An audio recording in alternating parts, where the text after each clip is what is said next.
কাছে, পৃথিবীর কোনো সৃষ্টির কাছে যাররা পরিমাণ কিচ্ছু পাওয়ার আশা করবেন না। একটু আশা করবেন আপনি কষ্ট পাবেন। কারো কাছে কোনো আশা করতে যায় না, শুধু আল্লাহর কাছে আশা করেন। সমস্ত কাজের প্রতিদান আল্লাহর কাছে চান, পরকালে আপনি সুখে থাকবেন ইনশাআল্লাহ। শেষ হাসি আপনি হাসবেন ইনশাআল্লাহ। এছাড়া আমি কোনো সলিউশন দেখি না ভাই। আমি কলিজা থেকে কথাগুলো বললাম আপনাকে,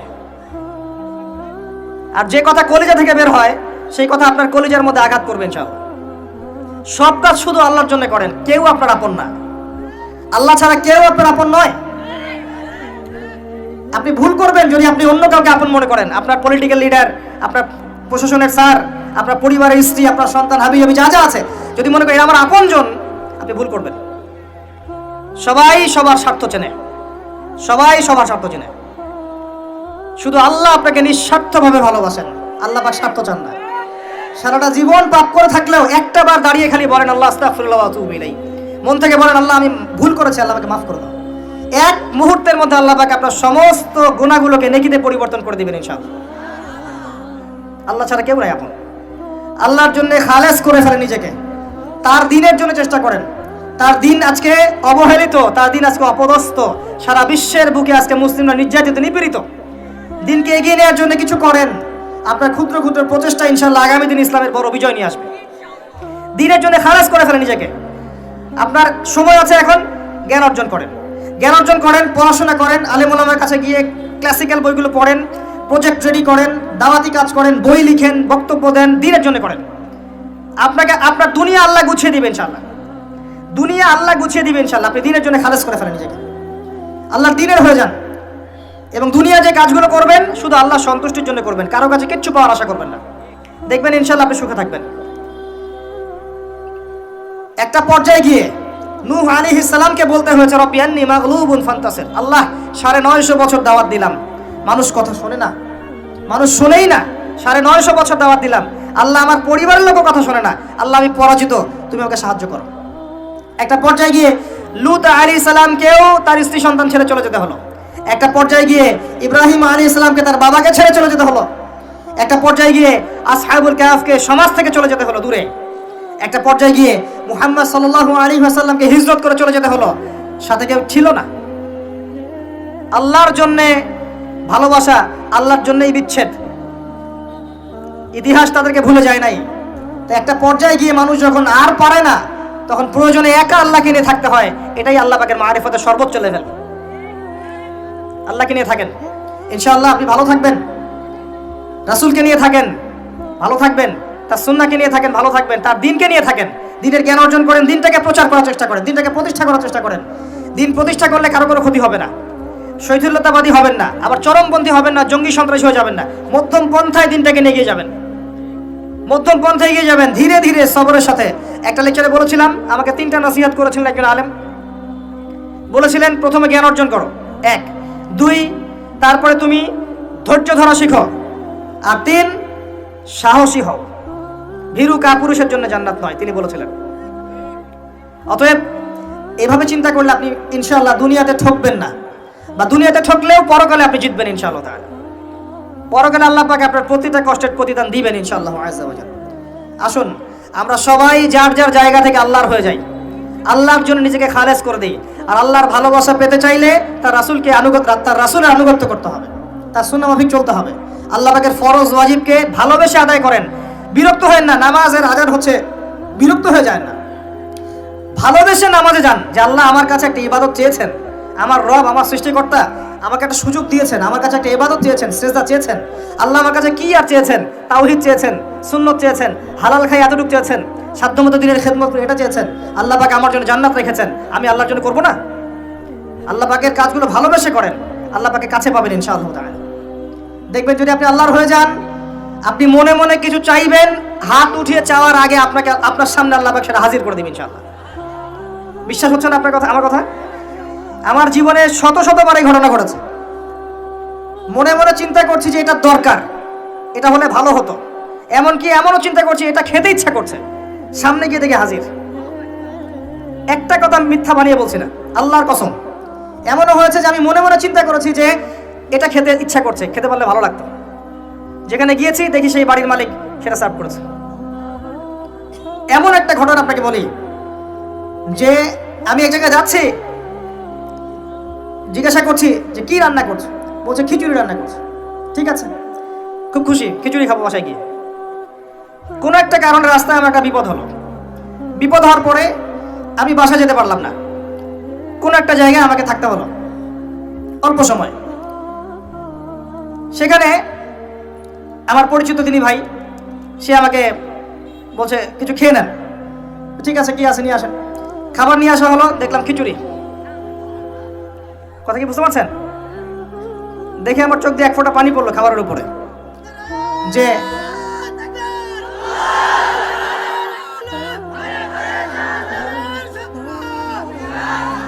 দাঁড়ান, আল্লাহ পাক এতই কাছে, এতই কাছে। যদি আপনি আল্লাহর হয়ে যান, আল্লাহর জন্য খালেস করে ফেলেন নিজেকে, আপনি দেখবেন আপনি যা চাচ্ছেন আল্লাহ পাক আপনার মনের কথা শুনে নেবেন, আপনার সামনে হাজির করে দেবেন ইনশাআল্লাহ।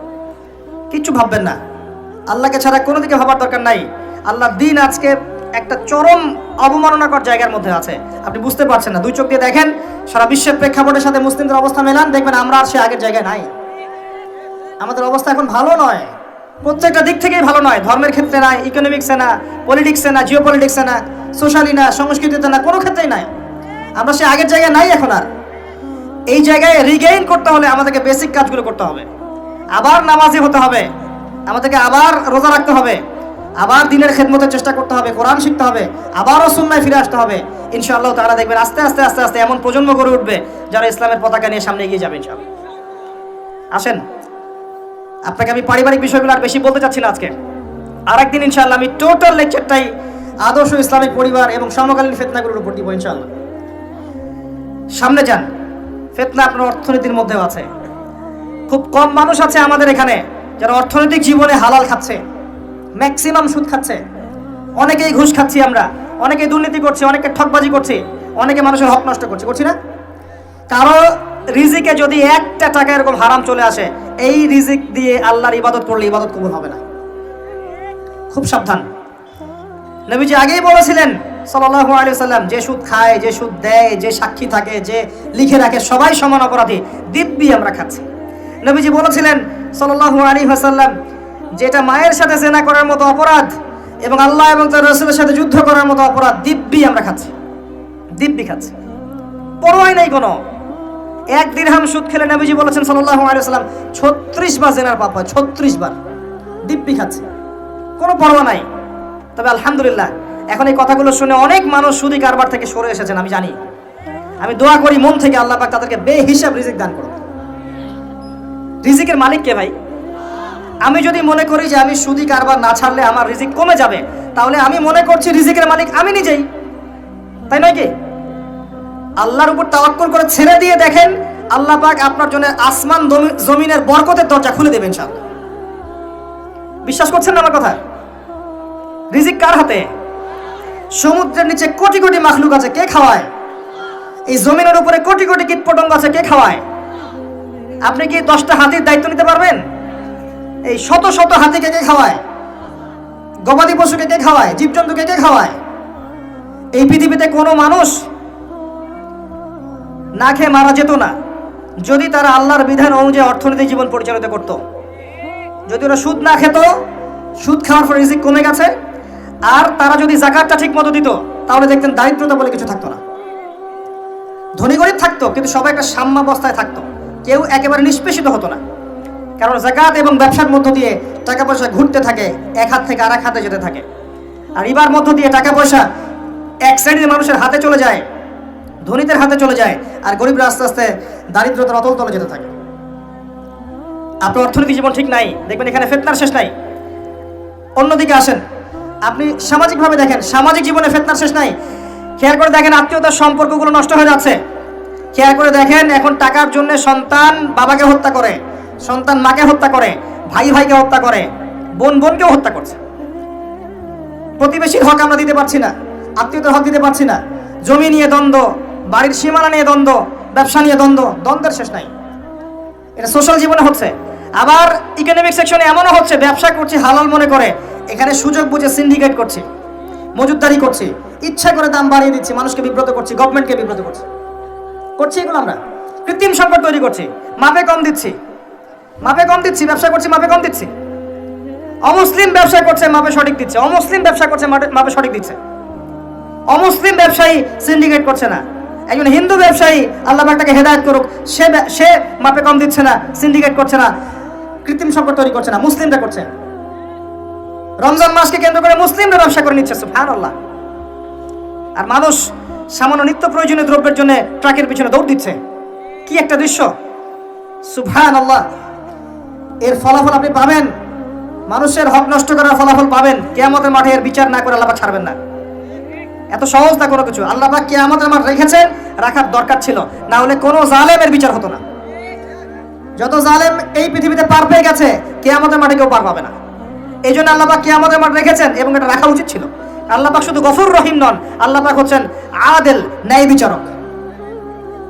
আল্লাহ পাকের আদালত আছে। সোশ্যাল লাইফে আরো দেখবেন, যুব সমাজকে তাকাবেন, দেখবেন ম্যাক্সিমাম যুবক এখন মাদকের সাথে সম্পৃক্ত। মাদক বলতে আমি সিগারেটকেও বুঝিয়েছি। কয়টা ছেলে পাবেন স্মোক করে না? এখান থেকে শুরু করে আস্তে আস্তে গাঁজা, ফেন্সিডিল, ইয়াবা পর্যন্ত চলে যায়। ক্যাসিনোতে রাত কাটায়, জুয়া খেলে। দেখবেন আপনি মেয়ে নিয়ে ফুর্তি করছে, জেনা করছে। সমাজের দিকে তাকান, বেশি বেশি জেনা বেড়েছে। পাড়ায় পাড়ায়, মহল্লায় মহল্লায় জেনা, জেনা আর জেনা। বেশি বেশি ধর্ষণ বেড়েছে। ধর্ষণ তো বাড়বেই, কারণ পর্নোগ্রাফি যে আছে। পর্নোগ্রাফি বন্ধ না করতে পারলে ধর্ষণ বন্ধ হবে না। পর্ন ফ্রি অ্যাক্সেস, সবাই মোবাইলের মধ্যে পর্ন দেখতে পারে।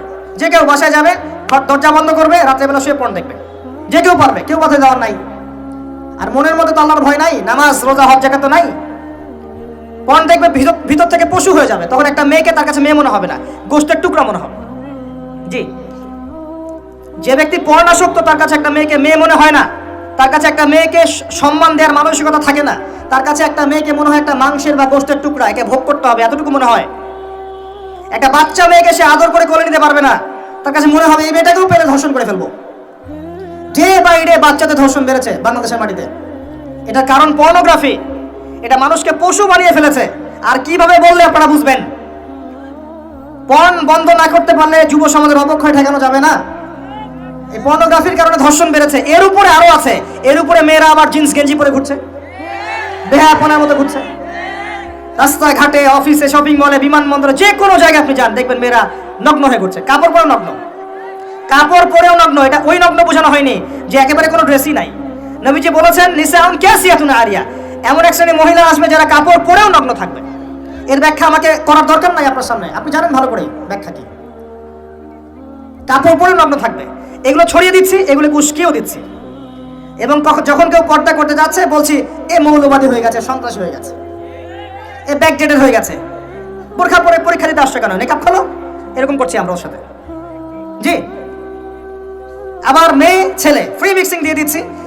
ছেলে মেয়ে স্কুল লাইফ থেকে শুরু করে একদম জব সেকশন পর্যন্ত প্রতিটা সেকশনে ফ্রি মিক্সিং। ফ্রি মিক্সিং পর্যন্ত গায়রে মাহরাম একে অপরের সাথে মিলেমিশে কাজ করবে। এটা হচ্ছে কাঁধে কাঁধ মিলিয়ে সমাজ বিনির্মাণ। সুবহানাল্লাহ, লা ইলাহা ইল্লাল্লাহ, লা হাওলা ওয়ালা কুওয়াতা ইল্লা বিল্লাহ। এতে করে একে পর্নোগ্রাফি, ভিতর থেকে পশু, তার উপর নগ্নতা, তার উপর ফ্রি মিক্সিং, তার উপরে আবার উস্কে দেওয়া হচ্ছে এগুলো কাছে আসার গল্প। তখন আপনি সমাজে ধর্ষণ ঠেকাতে পারবেন? জিনা ঠেকাতে পারবেন? এর ফলে পরিবার ভেঙে যাবে। বাসায় বউ থাকবে, বাইরে মেয়ের সাথে জিনা করবে। বাসায় পুরুষ থাকবে, বাইরে পুরুষের সাথে করবে। এই হলো সামাজিক কাঠামোর অবস্থা। এর উপর আবার আছে মাদক, এর উপরে আবার আছে আপনার বস্তুবাদী জীবন ব্যবস্থা। সব মিলিয়ে সমাজটা আগের মতো নাই। এটা ইসলামিক সমাজ। আমরা 90% মুসলিমের দেশে বাস করি। এটা ইসলামিক সমাজ। দুই চোখ দিয়ে দেখেন। আমি আপনাকে এক চোখ দিয়ে দেখতে বলছি, এক চোখ দিয়ে দেখলে মনে হবে সব ঠিক আছে। ভিতর থেকে দেখেন কিচ্ছু ঠিক নাই।